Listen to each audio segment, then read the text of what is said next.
Anna, you're in Minnesota now. Huh. Welcome, everybody. My name is Mina Jane. I'm the director of the Ashland Public Library in Massachusetts. If you're watching the chat, you can see we have people from all over the country joining us because the two nerdy history girls are timeless and placeless. So if you've been with us before, you know you're in for a really good time for the next hour. Before we get started, I just want to say thanks to the Friends of the Ashland Public Library for supporting all of our programs. And I'd like to thank Loretta and Susan for letting us share this program with other libraries because, when libraries work together, we make magic. So we're going to just be having this hour-long talk. If you all want to ask any questions, please put those questions in the Q&A, which is a button at the bottom of your Zoom screen. And if you want to chat with each other, feel free to do that with the chat. I sort of am paying attention to it, but it does go by pretty quickly, and I sometimes miss questions. So put your questions in the Q&A. So you might know them as the two nerdy history girls, although they haven't blogged for what, 5 years now? It's been a long time. 2018 we quit, was it? Somewhere It's still up there. You can still read it. We haven't made it go away. Okay, well, it's still up there, the Two Nerdy History Girls blog. It hasn't been updated for a few years, but Loretta Chase is an historical romance writer, an icon of the genre, and Susan Holloway Scott is also an icon of historical fiction, and they together make the Two Nerdy History Girls, and they do deep research into all of their books, but also have incredible rabbit holes they go down.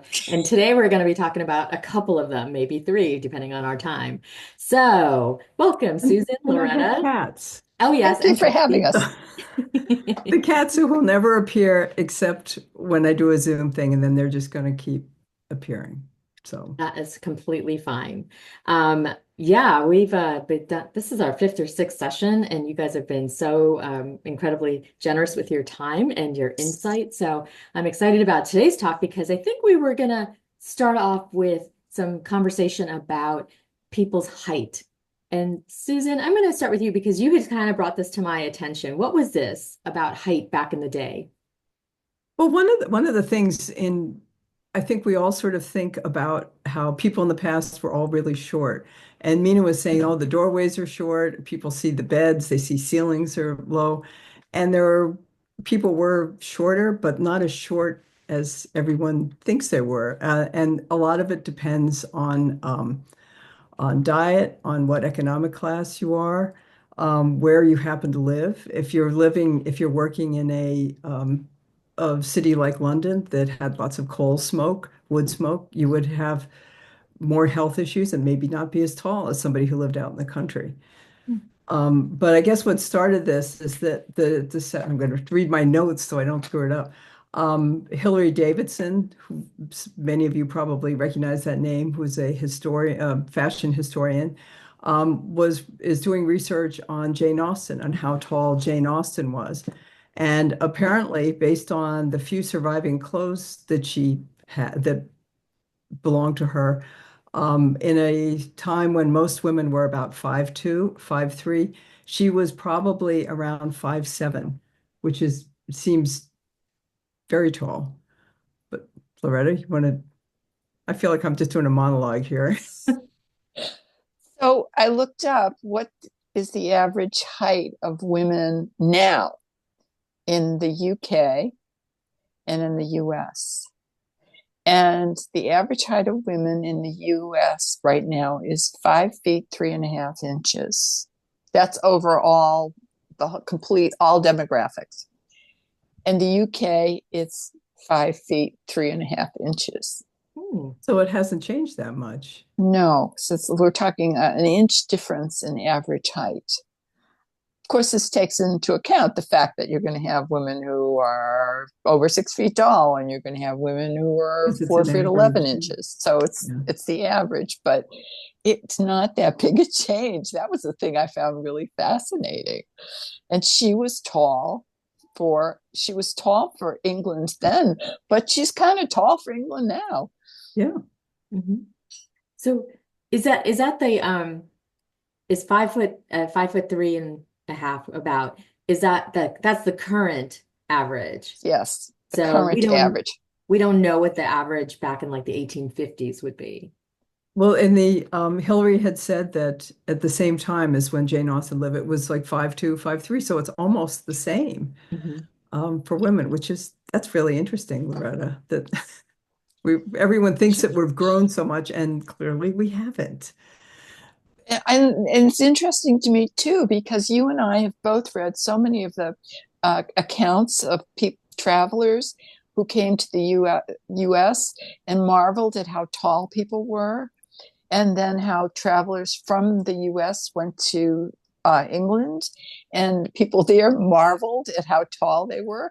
And then I'm reading that this is the average height was 5, 2.5, 5'3.5. And it's a little puzzling to me how we come up with these numbers. George Washington was 6 feet Six tall. two. Yeah, Six he's six two. two. Yeah.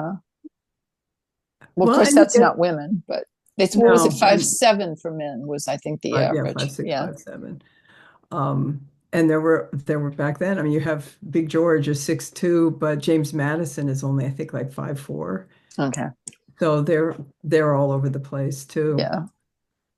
And And Um, that, I think too, you get even back then there is that sort of size thing where you have uh, people wanting their servants, their footmen, to be of a certain height, so that they would all match, and they wanted, the taller, more brawny your footmen were, the better, the better. It's like having good horses, you wanted really big footmen. And there are certain in the military, there'll be certain honor guards for generals, whatever, that they all have to be of a certain height too. They want them all to be taller.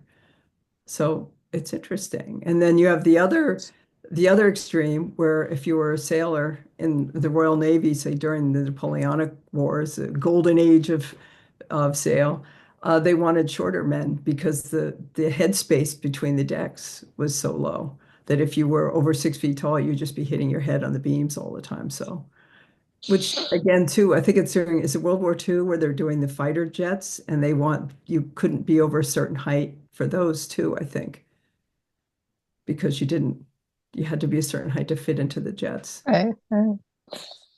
that's so It's funny interesting. because I've All heard these, that flight attendants had to be a certain height because couldn't reach the overhead bins. Like I never really thought about it. Like they be in an emergency, they have to be able to, reach everything. yeah, Oh, yeah, yeah. Yeah, and it never occurred to me that there was a reason for that other than, short person discrimination.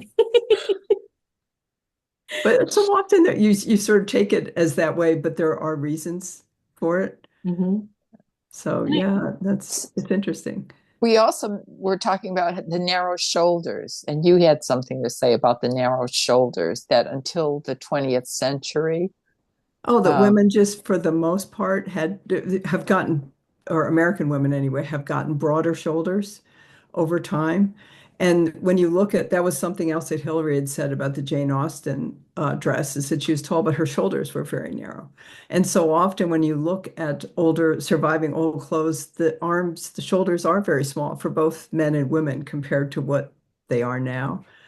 And back, geez, this was probably in the 1970s. This really stuck in my memory. There was an article, an interview with the woman who was, I guess, the director of Priscilla of Boston, which at that time was a famous wedding shop, and saying that younger brides were bringing in their mothers' wedding dresses to have them they wanted to sentimentally wear them, and the seamstresses could do all the alterations in the waist and the bust and stuff, but the shoulders were particularly difficult, and sometimes some cases they couldn't do it, and all these modern brides all had big shoulders. Mm. So I don't know why we've all suddenly gotten big shoulders. isn't it? Yeah, you wonder how did that happen? We're not working in the fields, you know? Yeah, no barbells back then. One of our No, no. I mean, and a lot of it is just going to be your bones.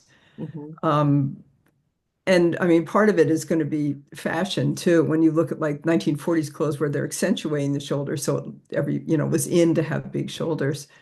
But when you look at, dresses from the 18th and 19th centuries, they're often very narrow in the back and shoulders. So I And that don't was know. something I had never thought of. So that just came up when we were talking about this Yeah, little clip about Jane Austen and her clothing. So you can see the kind of rabbit hole that we that we go went down. down. Yes.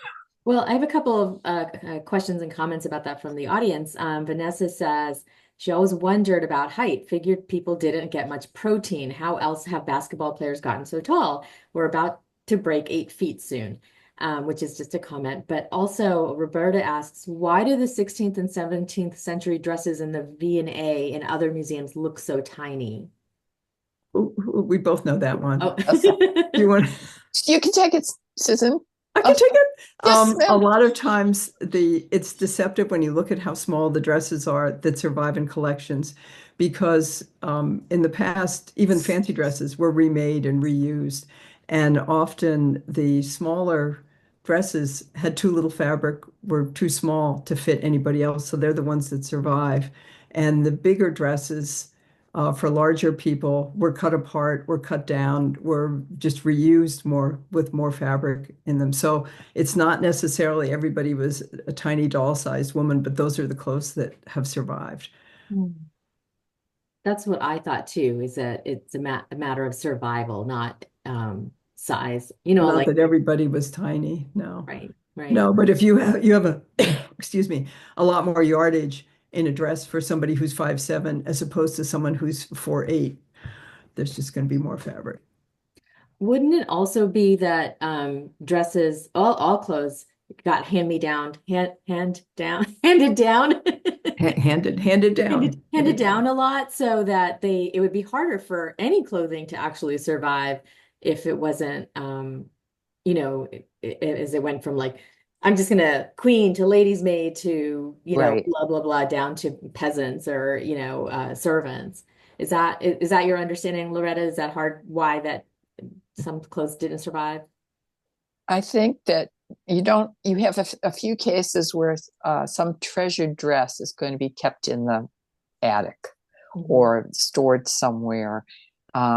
If someone who's very wealthy, so that occasionally you can see those dresses. But I think for the most part, depending on the household, yes, they're going to remake the dresses maybe for the children, Mhm. but also women would. That was one of the perks of being a lady's maid. You might get the mistress's cast off clothing, Mhm. and then you might sell it or alter it to fit you. But depending on where you're going to be, um, a lady's maid often dressed very nicely, almost as well as her mistress, which was not the case with other servants. Mhm. So I think the hand me down situation accounts for quite a number of the clothing items that we see. I It's don't. one of the things I'm always fascinated by is in paintings, say, um, it's like the last the last hurrah for a lot of historical clothing as it gets passed down through through it said ladies' maids, through the used clothes place, and then they finally end up in the wardrobe of the costume wardrobe of either theaters or in artists' wardrobes for people to sort of play romantic dress up. So when you have in the late 19th century people making paintings of life, romanticizing life in the 18th century, 100 years ago, they're often wearing real clothes. So those poor old clothes are coming out one more time to be in the artist studio. Mhm. I think the other thing too is that clothes sometimes have fashion helps preserve them. The 18th century and the earlier part of the 18th century, they're wearing very heavy damask, big patterns, and that style of fabric goes out of fashion, so that by the late 18th and then the early 19th, we're getting all the cotton muslins, a very lightweight fabric. So all those heavy dresses were all packed away. But then when you get what, Loretta, like 1830s, 40s, they 1830s and 40s, but even more towards the later in the century. yeah, They have they find, grandma's dress and it has yards and yards of fabric and they remake it. So you see a lot of the heavier 18th century silks being remade into Victorian dresses. So, and I'm sure they were saying this is so much better than anything we could buy now. This looks so good. So some things never change. we've seen some examples of dresses online where they we're learning that the waistline say it's an 1830s dress, or it started out as a late 1820s dress, and the waistline needs to go up or down as the fashion changes. So someone might have a dress that was quite an investment, and it would make sense that rather than toss the dress out and buy a new one, which is what we do today, they would adapt it. And they might take in the sleeves, or they make the waist go up or down and take the hem up or let the hem down, to accommodate fashion. And that's another way that we get the inside of the dress can tell a little story about what it's been through and whose lives or how the fashion changes affected it. Mm-hmm. Well, and you see some of those dresses too, that after a woman, say it's part of her wedding clothes or whatever, and then as she's had a couple of kids, they're sort of piecing up the sides to make it bigger. They're kind of letting it out and everything to accommodate her. The dresses last clothing lasts much longer. Mm-hmm. I mean, textiles was the most expensive part. Labor at that time was considered, less important. It's going to be the thing you spend the money on is the fabric. Mm-hmm.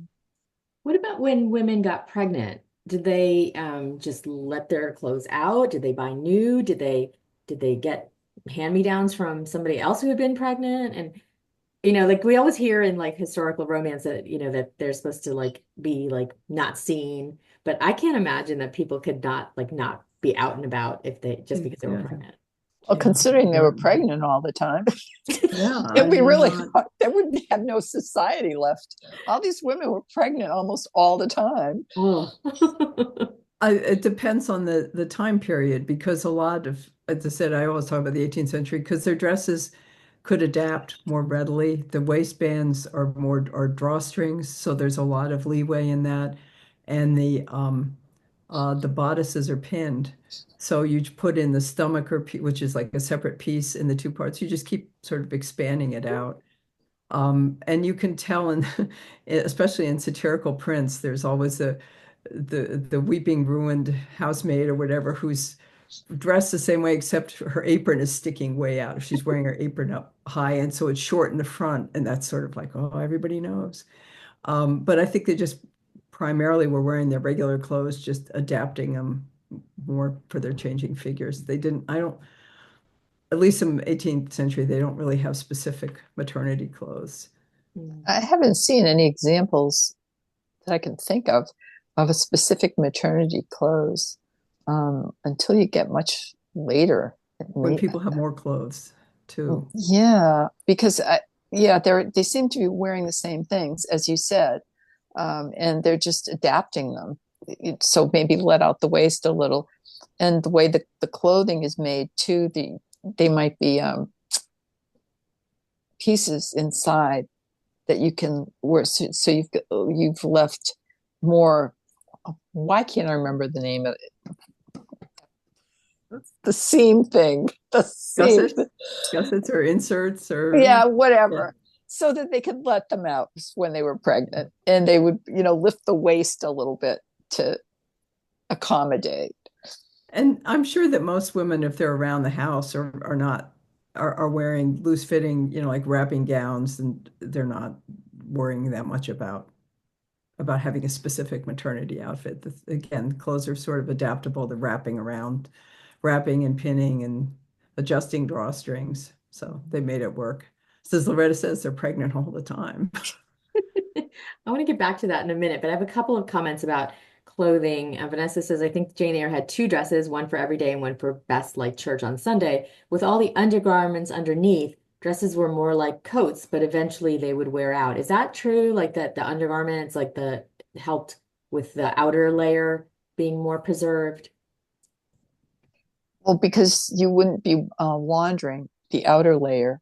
You've got these beautiful fabrics, and the way they cleaned things in those days was pretty primitive. The clothing got beaten, and it was a brutal treatment. So the undergarments, which could take that kind of treatment because they're made of linen or cotton, were protecting the outer clothing. So the inner garment, we've talked about this before, the underwear is absorbing body oils and all that, and those got washed frequently. Your underwear got washed very, very often. So you would have tons and tons of that stuff. Mm. When you look at the listings of clothing, someone might have like 3 nice dresses, but they have 15 chemises. Mhm. It's And the same that thing with men and the shirts then too. So that when they really believed that you keep changing your underlinens and that was healthier and it kept, you took the sweat away from your body and stuff like that. There's a whole health and hygiene belief tied in with that. Mhm. But yes, it made your fancy clothes last a lot longer because they didn't have to be washed. Mhm. So we've got a couple comments in the chat about that word that you weren't sure about. Loretta, was it seam allowance? Yes, ma'am. Thank you. You can tell I don't sew. Well, Yes, ma'am. Susan said gusset. And I was like, that didn't seem right to me, but Yeah. okay. All right. Similar, yeah.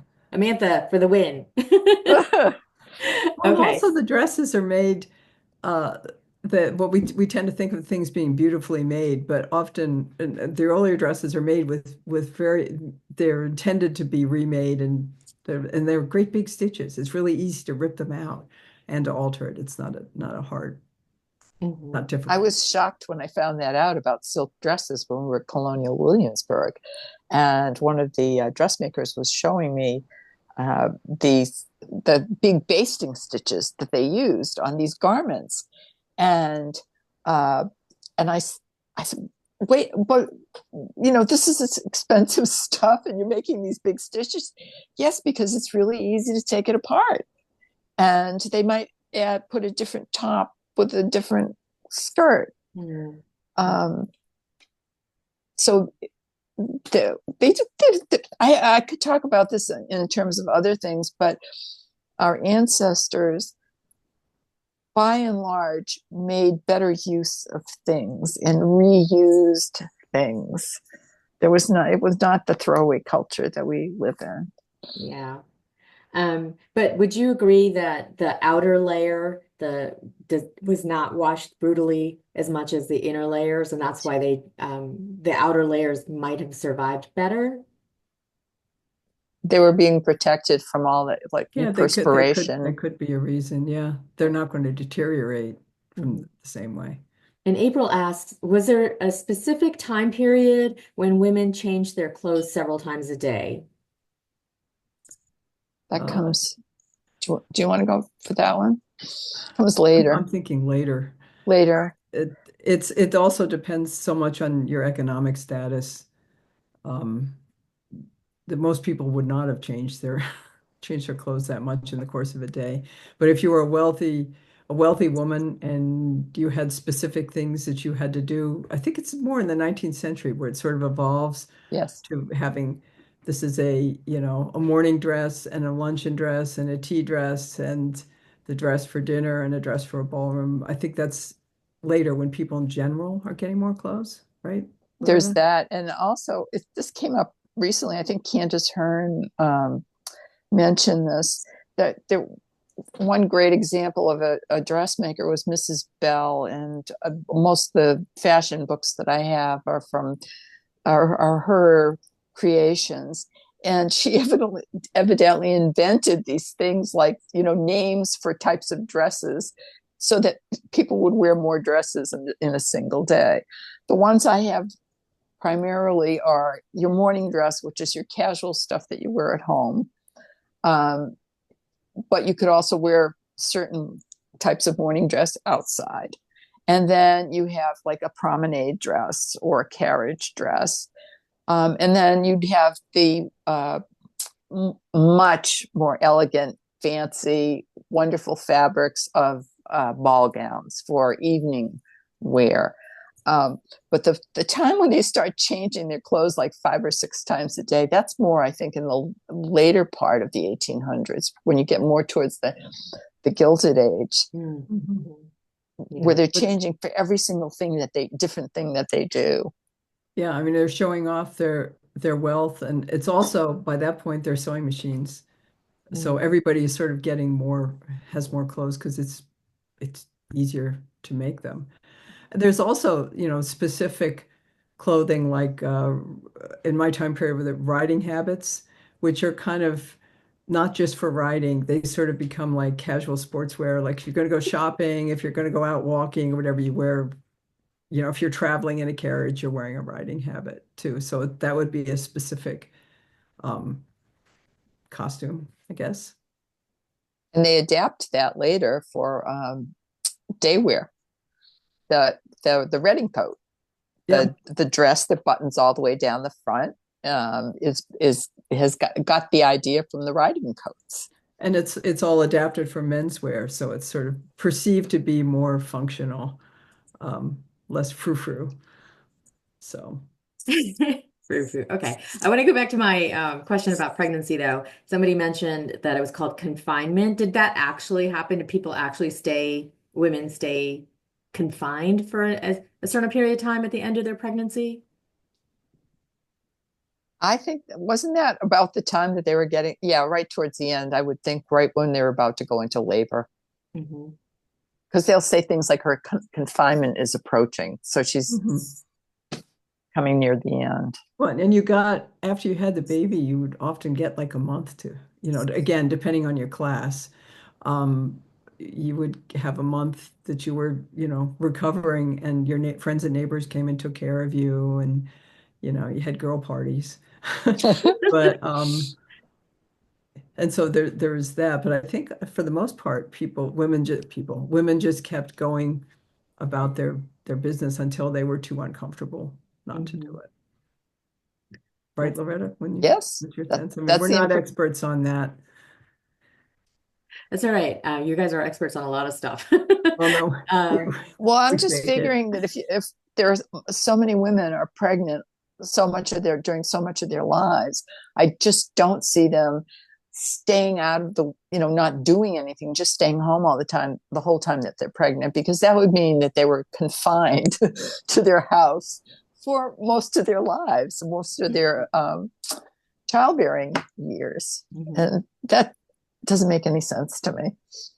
It's curious because I always thought confinement or that concept of it was because people didn't want to see pregnant women. It was like a reminder of like sexual activity or whatever.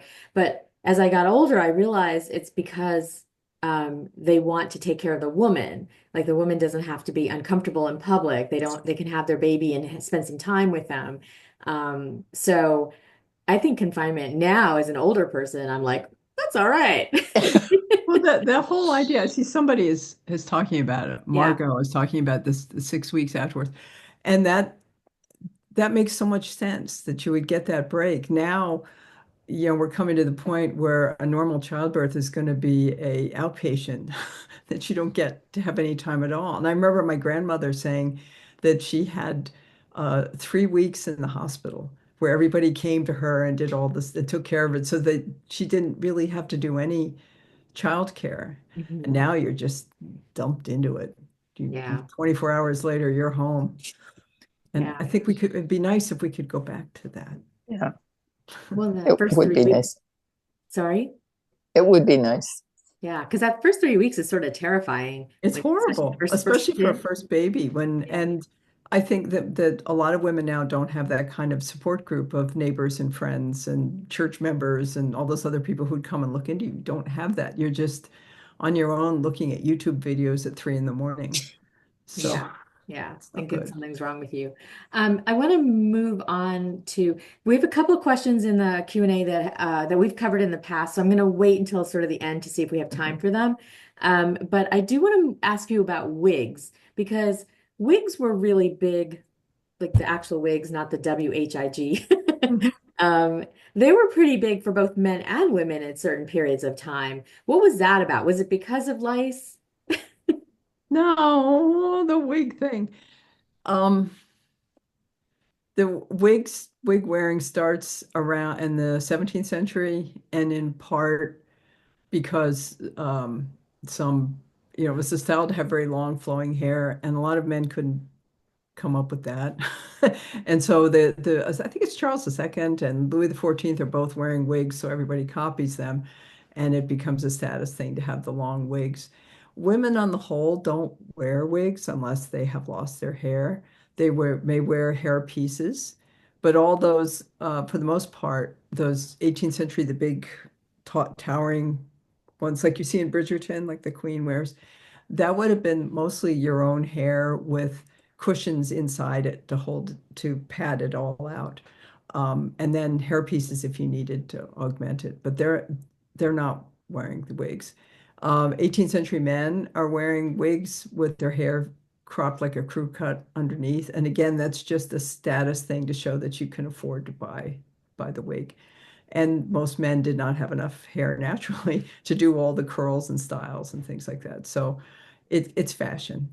I mean, it's fashion. And by the by 1800, only like old men are wearing wigs still. It's out of fashion. People are wearing their own hair. Mm-hmm. Yeah, I remember 1700s. Seemed like it was more, and it seemed like it was coming out of France and yeah, everything like that comes. Extreme stuff comes from France. Okay. Can you talk a little bit about the presentation dresses? That were they specifically, I mean, this might be a Bridgerton question, but like were specifically worn to be presented to royalty. Was there such a thing? Yes, court dress. Mm-hmm. And they were, and it was dictated. There were rules about what you wore for court dress, at least in England, and they would specify things like you had to have these lappets, these lace things hanging from, and you had to have certain type of feathers, Mm-hmm. and you always had a train. So what you wore for court dress was dictated by the court. This is why for a long while Queen Charlotte was still alive, even though fashion at that time was those short waisted dresses that very vertical. For court dress, you were wearing hoops because that's what she wanted.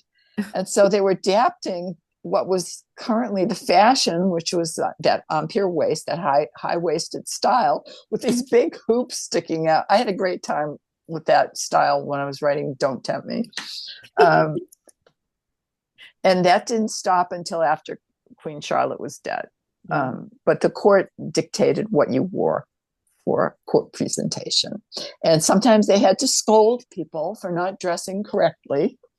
And so you could read about these things in the newspaper, that someone's warning that men should we're supposed to wear a certain type of shoe and they shouldn't be coming in their boots and those sorts of things. There's so very strict rules about it. Oh, there should be. Andrea says there's an amazing exhibit from the Met on court dressing. There's a catalog with a lot of delicious photos that we should check out. Yeah. So there's still a few more questions about pregnancy and things like that related. Kensington Palace has a court dress exhibit on now. Margaret says. Well, then I will check it out next month. Right. Okay, so really quick, Robin wants to know if women in the middle sort, merchant, etc. classes had to keep up the responsibilities outside of the house, so they couldn't possibly have had confinement. Is that true? Have you read anything about that? That's true.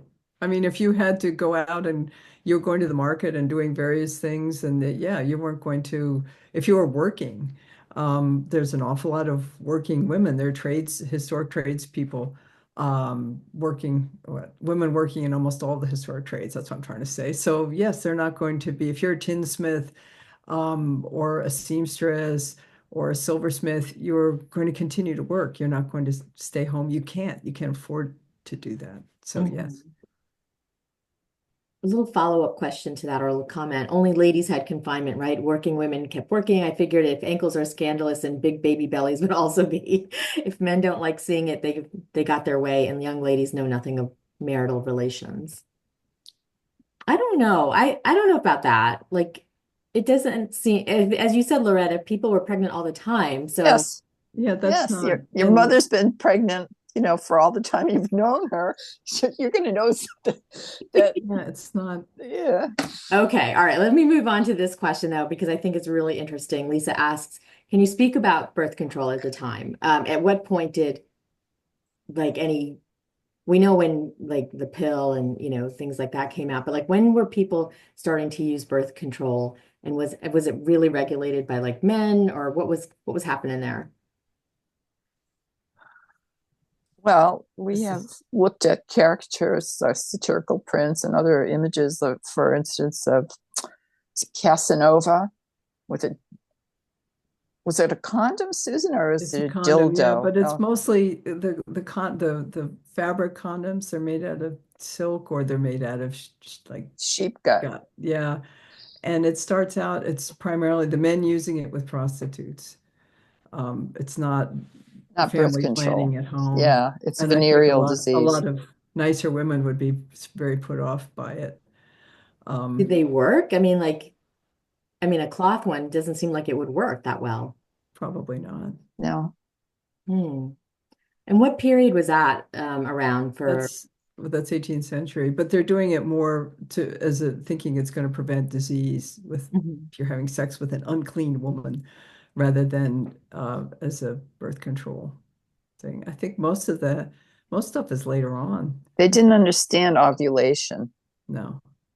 Um, So they wouldn't have even been able to use like the rhythm method or anything.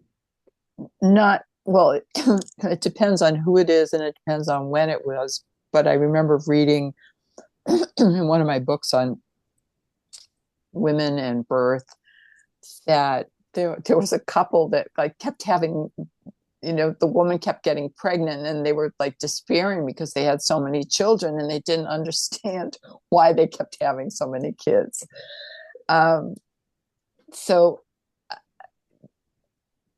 on the other hand, we're talking about Queen Victoria. There was a point in her life where the doctor said it was too dangerous for her to have any more children. Apparently, the last child that was a real problematic birth. So they must have used some method because I cannot see her and Albert completely abstaining from sex. They seem to really like it, judging by the number of children they had. They didn't have reliable methods of birth control. I think it was a lot of guesswork, but there may have been on some level. It seems to me that there was some understanding of ovulation, but not necessarily everyone understood. Hmm. I've heard Yeah. about sponges, maybe soaked in like vinegar or something like that. I think a lot of those it was more the courtesans and the prostitutes knew about that. And there must have been, I'm thinking this is not my field of expertise by any means. Susan, you want to jump in here? What is it? It's supposed to be my field of expertise. Well, I No. don't know. You might know more about this than I do, but I have not really done a lot of research in that. So I'm not sure about, sponges. I'm thinking there had to be things, right? Going back. I'm thinking that it's mostly going to be, again, it's going to be prostitutes and courtesans and regular women didn't really have access or choose to do that or the knowledge as much. They might have learned from midwives. Yeah. Um, there might have been, so for instance, the sponges and that sort of thing. And withdrawal, that's Yeah, withdrawal, I think, is probably the main method. Something we learned from Bridgerton also. Okay, last question about this is one that we get almost every time we talk is about how did women back then manage periods and menstruation? we do get that a lot, don't we? Yeah, yeah. Belts, sort of improvised belts with rags, and they would either usually wash them, change it that way. Um, they're not just walking around, even though they're not wearing necessarily what we think of as underpants or whatever, they're not just bleeding. They are absorbing it that way. Hmm. Okay, Loretta? No, Okay. I have a question from Aaliyah about research. She says, I love The Secret Wife of Aaron Burr. How was it researching Mary Emmons when there wasn't a lot of info about her recording? And this is kind of like a larger question in my mind. It's like, How do you research something when there's just not when like, there's not much information. yeah. Um, well, a lot of it there, because there was so little, as I had to read about other women in similar situations, you had to sort of just kind of piece things together. That book in particular, because there is so little about her. I had to sort of fit her into what's known about uh, Aaron Burr, his white family, and sort of figure out where she would have fit in, because there wasn't records of it. When children appear, they had to, you had to figure out how did those children come to be, what their situation was. So a lot of that was just invented. It was made to be logical, but I couldn't research what didn't exist. Does that answer it? Yeah. Whoever. Loretta, have you had that? I'm sure you've had that where you wanted to write about something where you couldn't find very much information. I can't think of anything offhand. I have to dig very, very hard sometimes Mhm. to get information. Um, but I can't, that's because I'm writing fiction, and I'm writing romantic fiction. It's a little different situation. There Okay. is, I mean, I guess sometimes you use this sort of logical guesswork based on what you know and the amount of what Susan was talking about. You know certain things, and then you just try to put two and two together. If you find yourself in a place where you just cannot find exactly what you need to know. I mean, one thing for me was I cannot find how exactly the mechanism worked in the Colosseum in London. I talk about it in my book, and I know it existed. It was like there was a lift in this building, and it was built in the 1820s, I believe.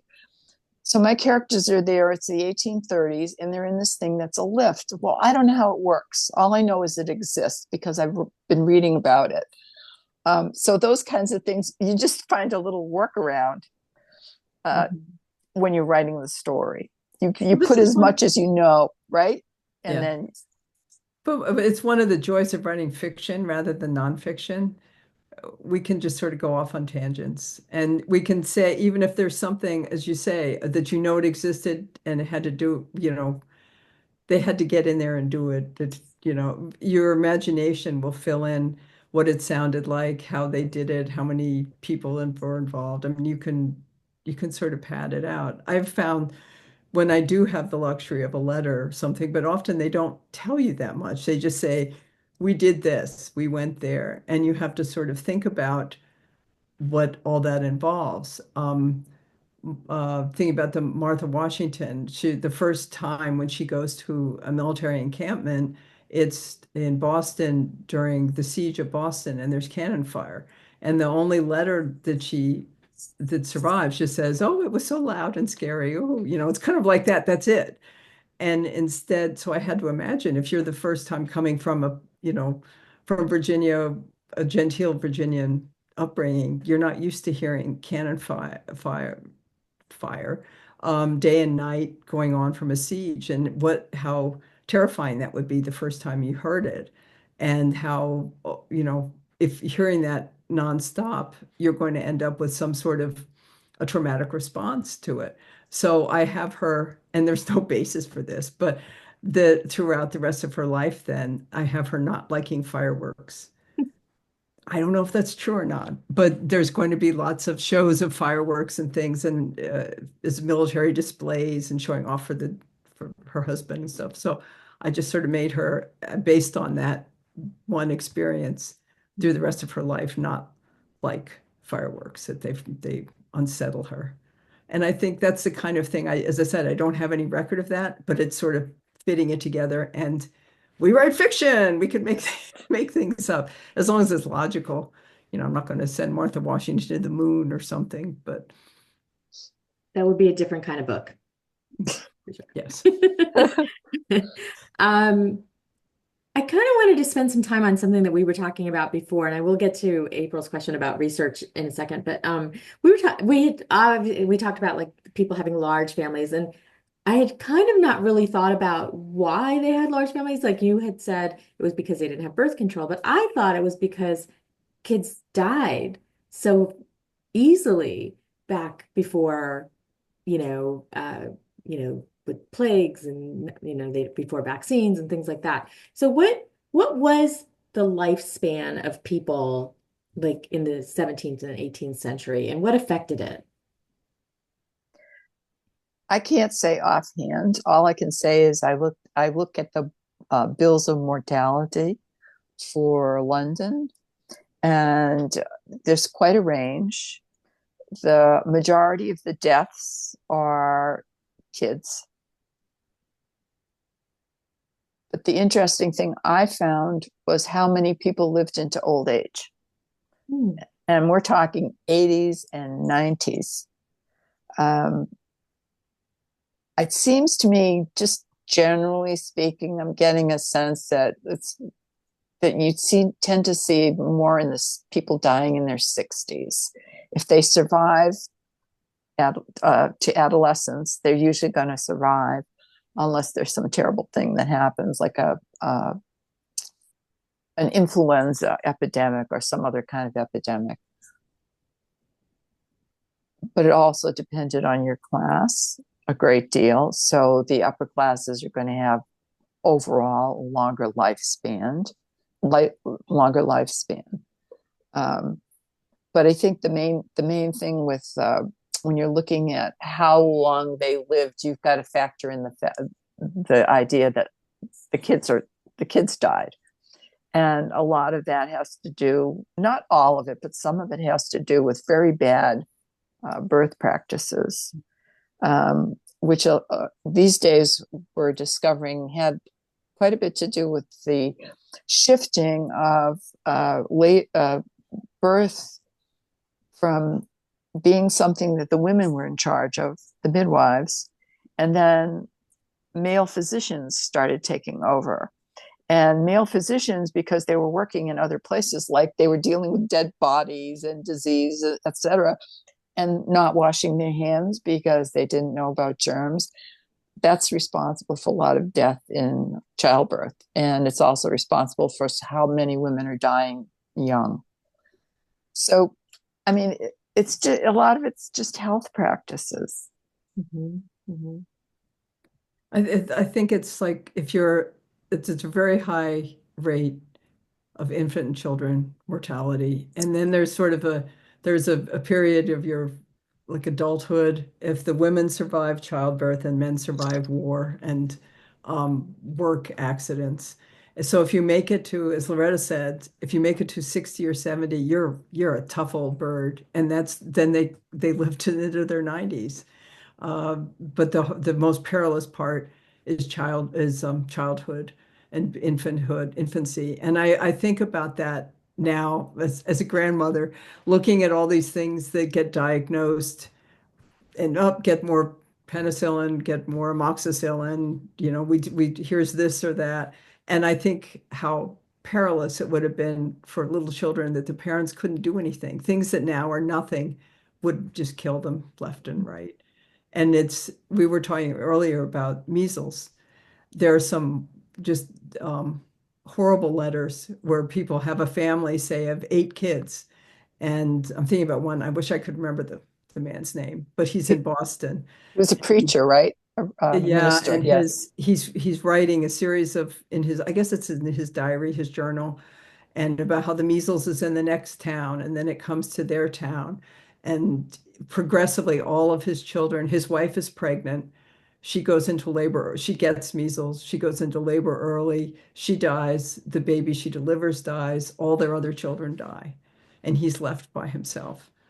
And I think people underestimate now how a disease like that we sort of think of, oh, it's just a kid thing, how people were so terrified of it because the results could be so devastating in such a short period of time. Mhm. So you're dealing with a time where there are no vaccines, there are no antibiotics, and a lot of the treatments by our standards are just insane. So, and your children, particularly vulnerable, that kind of, but I don't think that people had a lot of kids because they knew they were going to die. No, I, I don't, I think they had kids because they had sex and they didn't have birth control.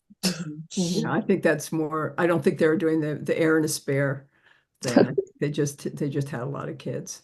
And it is a reality that a lot of them didn't make it, but I don't think they went into it. It's the same thing. Sometimes you'll read um, where people say, oh, well, they didn't bother naming the children because they knew they would die. And it's like, no, parents are always grieve and mourn, and it's a horrible loss to lose a child, even if you have six other ones. They're not that way. It's not that callous. No, I can imagine. And there were other things like, I mean, I of course have read about of course not, the Black Plague. That seems like a big one. But there was TB, there was gout, there was a lot of things that could take you Smallpox out is a that are big one.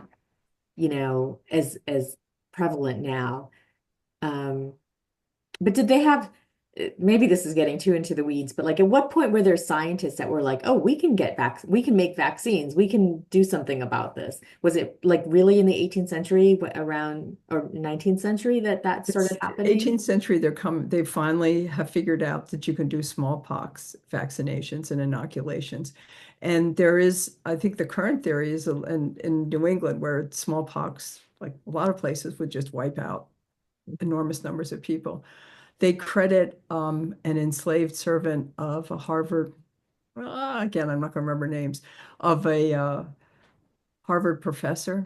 Probably he was also a minister, and he had an enslaved servant from Africa who said, this is one way that we can deal with this. They would make a small scratch, put some infected matter from somebody who did have smallpox. We're seeing somebody here who's going to correct me. So that the whole thing, the point was to get a lesser dose and therefore get the immunity, which is sort of how vaccines work today. So by the later 18th century, it's pretty common. During the American Revolution, Washington watched a lot of his soldiers or enlistees who are coming from small towns in the middle of nowhere come to a camp where there's a ton of disease, get smallpox, and die before they even got into battle. So he instigates, it's mandatory that you have to have smallpox vaccination. Um, so, that's, I guess, the first time when you see mass inoculations. Mhm. And that was no picnic either. No, you had to be isolated for 2 weeks or whatever to make sure that it took. And there's all these weird letters about about how good are your poxes and all this kinds of stuff. Wow. A lot of comments about vaccinations and smallpox and things in the chat were really interesting. Something about dairy maids not getting smallpox because Yes. they had The cowpox. Yes, cowpox. that's the thing that's what in England, that's how they worked it out in England, and they started vaccinating people, was Mhm. because someone noticed that the dairy maids did not get smallpox, and people would be inoculated with cowpox apparently, and that protected them from smallpox. Mhm. But it was the same thing. It was these inoculations. It wasn't a picnic. It was a little scary for people, but they were strongly encouraged to do it, and it made a huge difference. Yeah. No, somebody mentioned that Lister made a huge difference. I can only think of Listerine, but I know it has something to do with sterilization. But oh, they did use prisoners as guinea pigs for their first vaccines. Um, so this is super interesting, this part of it. We have about 5 more minutes. I want to get to a couple more questions from the audience. Going back to research, where do you do the majority of your research for your books? I'm waiting for Susan. Oh, you're waiting for me. Okay, we're both Yeah. waiting for each other. I usually call on people, but I always forget with you guys. I, well, there's like the usual places where you're going to libraries, historical societies, um, museums, places like Colonial Williamsburg that are living history museums where you can sort of get more of a hands-on feel. I mean, what we do when you're writing fiction, we're trying to make the past alive for our readers. And so the better grasp that we have of everyday things is we can give that to our readers and try and experience it. When you're at a place like Colonial Williamsburg, you get to see the smells, the noises, a whole lot more to it rather than just reading about it in a book or a letter. So yeah, you try and visit places, but often the places that you're writing about are no longer in existence. So you have to make that up, read about it. I obviously look at paintings and artwork, magazine illustrations, things like that. Loretta, your turn. It's Your books. turn. Yeah, it's as you can see behind me, it's books online, which that's been just the most amazing That changed change. everything. Just changed everything. The fact that I can go online and look at newspapers from a specific date, and I can use that as a starting point in a scene. That's great. I can steal the way they write if I want to do a pretend excerpt from a pretend magazine. So that's really helpful. Pictures of all kinds are so helpful. Susan and I trade pictures. Particularly Susan sends me all these great pictures, giving me ideas for characters or what they're wearing or for a situation. It's and then like to go places. So I'm very excited about going to London next month and visit some of the scenes that I've written about and discover some new scenes. It's sort of like when I go to a museum and I could see actual clothing from the time period, or I could see objects from the time period. It just gives you a wonderful visceral sense of what that world was like. So those kinds of things are, if as much as you can do in person is really helpful, but the books always come up. For me, the books come first, I think. Well, Loretta and I have been writing a long time. So when we compare like some of the early books, we're both sort of horrified by things that we put in because we just didn't know. The internet really has changed everything. Not looking for the reader's guide, the little green books and all this sort of stuff, that it really makes it so much easier to find things out and get it right away, and not have to try and find it in a book and request the book and go to the extra library that has it and then find out it didn't have the information anyway. I mean, that was one of the fun parts of Two Nerdy History Girls, was that we learned new things that we had made a mistake before about, and we could discover the correct way, and we could share that knowledge. So got us to do the myth busting thing, which we continue to do. Well, we spend a lot of time sharing things back and forth. I spend way too much time on Instagram. So I'm always sending things to Loretta. But we're always sort of like, okay, this is only a 10-minute call, but we have to talk about this. So we do that a lot. So aside from, the actual physical materials like primary resources and, letters and things like that, and the internet, it sounds to me like having somebody to bounce information off of has been really a happy coincidence for you as well. Yeah, mainly I think it's just like, this is really cool. Did you know this? I don't think it's so much, we're both kind of lone wolf writers. Neither one of us is in writing groups, critique groups. You've never done that, have you? No. No. And we don't ever do plot stuff back and forth except to say, I hate this book. I hate these people. It's never going to get done. That's about the extent My of inconvenient Duke. I'm guessing you had some conversations about that. Yeah. No, but you had each more. other. Like you don't have to have like the writing groups and things. Like you've had each other for so many years. Yeah, but as I said, we don't discuss our writing. We don't, here's a draft. Why don't you critique? Yeah. Yeah. We don't brainstorm. No. We read each other's books when they come out. That's it. That's a good friend. It works for us. Well, I can't believe it, but it's 8 o'clock and I am so happy that we've done this, and we've had some amazing comments from the audience and some really good questions. So thank you all for being here tonight. I really Yes, thank appreciate you. it.